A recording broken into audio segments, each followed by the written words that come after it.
எவ்வளோ சொன்னீங்க? 1500 சார். 1500 1 2 1500 இருங்க. என்னென்ன வாங்குனீங்க? ஒண்ணுமே சொல்லாம 1500 தூக்கி கொடுத்துட்டு இருக்கீங்க. ஏய் அது வந்து சொல்லுங்க, என்னென்ன வாங்குனீங்க? மேடம் அதெல்லாம் கரெக்டாக தான் மேடம் வாங்குவேன். இருங்க இருங்க, சொல்லுங்க.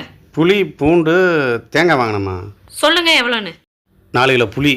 4 கிலோ புளி எவ்வளவு? 150 ரூபா 1 கிலோ. சரி. அப்புறம் பூண்டு ஒரு 3 கிலோ வாங்கினேன், கிலோ 200 ரூபா. தேங்காய் 20 ரூபாய்க்கு கம்மியாக இருந்துச்சு, அதான் ஒரு 10 தேங்காய் வாங்கினேன்.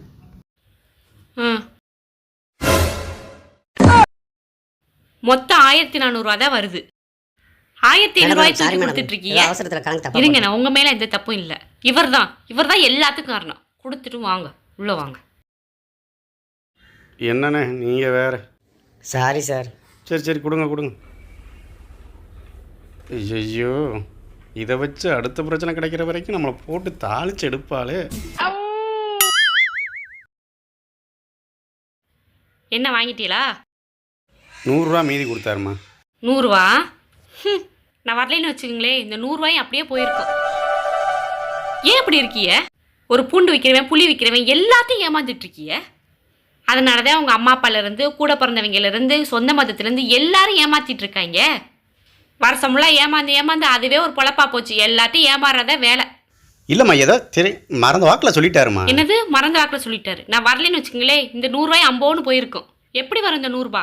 எப்படி வரும்? பெட்ரோலுக்கு 100 ரூபா கொடு, செலவுக்கு 100 ரூபா கொடுன்னு கேட்குறீங்களே, எப்படி வரும்?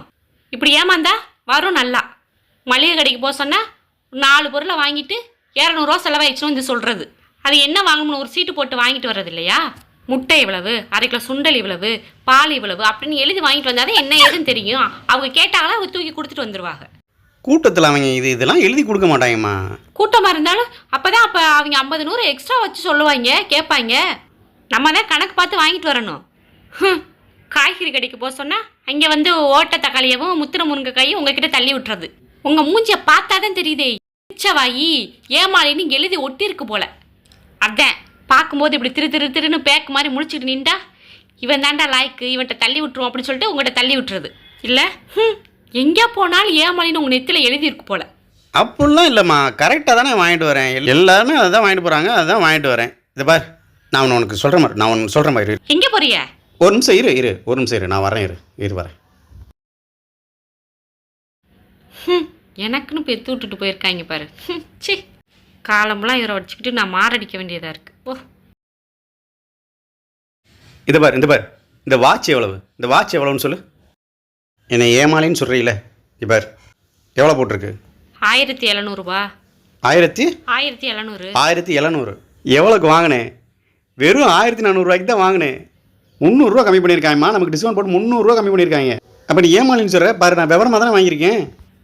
விவரமாவா? அங்கே டிஸ்கவுண்ட் போட்டிருக்காங்க 300 ரூபா. சரியா? விவரமாக வாங்கினாங்களா? விவரமா? உங்கள் விவரம் எனக்கு தெரியாதா?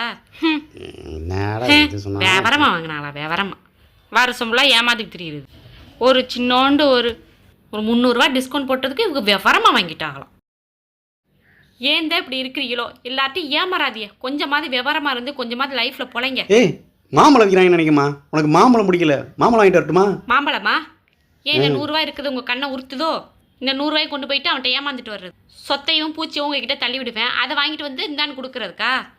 மாம்பழம் வேணா ஒன்று வேணாங்க இருப்பாங்க. மாம்பழத்தில் முடிச்சிடலாம் பார்த்தா பஞ்சாயத்தை முடிக்க மாட்டேன் அவ்வளோயே.